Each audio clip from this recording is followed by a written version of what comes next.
can't think of one. No, no. I mean, the idea that somebody is bringing something to market today, a seller who has a choice of when to come to market, and that security, where there's going to be a lot of hoopla connected with it, is going to be the single cheapest thing to buy out of thousands and thousands and thousands of businesses in the world, is nonsense.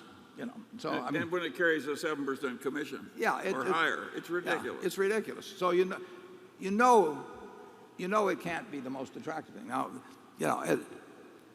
but people get excited about what's coming and all that sort of thing. But I will guarantee you that if you have thousands of opportunities among stocks all over the world, and most of them are not being promoted or being sold with special commissions in them or something else, and then some other security is coming to market that day, when the seller picks the time to bring it, as opposed to just this auction market operating otherwise, it just doesn't make any sense to spend 5 seconds thinking about new issues. So we don't think about them.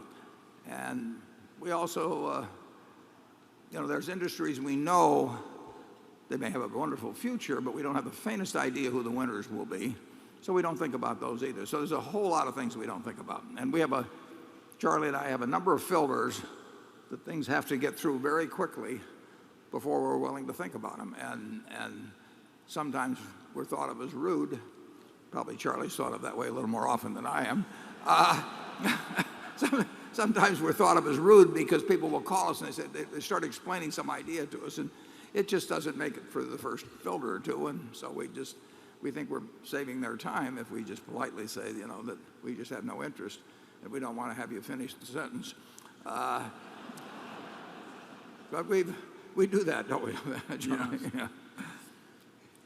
We don't have to do very many things that work. I mean, that's the beauty of this business. You don't have to be able, to spell 500 words or something to get to the end of the spelling bee and beat everybody else. You just have to do one or two things every now and then that where you don't make a big mistake, and where every now and then one works out real well. And the solution, you'll get a good result. You can't have a big disaster. I mean, you just, that's what we try to avoid. We do not ever want to lose a significant percentage of Berkshire's net worth, and so far we haven't. I think there are a couple of little rules of thumb. If it's got a really large commission in it, forget it. Don't read it. Because the chances somebody who's paying a very high commission to give you a big advantage is very low. And the other thing that is, I think, helpful in reverse is as a place to looking at things that other smart people are buying. That is not a crazy search method. It's a sorting device for opportunities to consider.